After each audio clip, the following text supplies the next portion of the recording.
સમાચારમાં આગળ વાત કરીશું ગીર સોમનાથથી। ગીર સોમનાથ જિલ્લાના કોડીનાર તાલુકાના સરખડી ગામમાં શિક્ષણ મંત્રી ડોક્ટર પ્રદ્યુમનભાઈ વાજાએ મહત્વપૂર્ણ કાર્યક્રમો હાજરી આપી હતી। મુખ્યમંત્રી ગ્રામ સડક યોજના હેઠળ રૂપિયા 5.82 કરોડના ખર્ચે સરખડીથી બાવાના પડવા અને નેશનલ હાઈવેને જોડતા માર્ગનું ખાતમુહૂર્ત મંત્રીએ કર્યું હતું। આ માર્ગના પૂર્ણ થયા પછી ગ્રામજનો માટે પરિવહન સુવિધા વધુ સરળ બની જશે।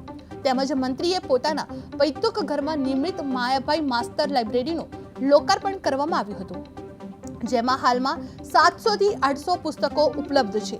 મંત્રીએ ગ્રામ્ય વિસ્તારોના વિકાસ અને વિકસિત ભારતના મંત્રને આગળ વધારવા ગ્રામીણોને સહયોગ આપવા અનુરોધ કરવામાં આવ્યો હતો।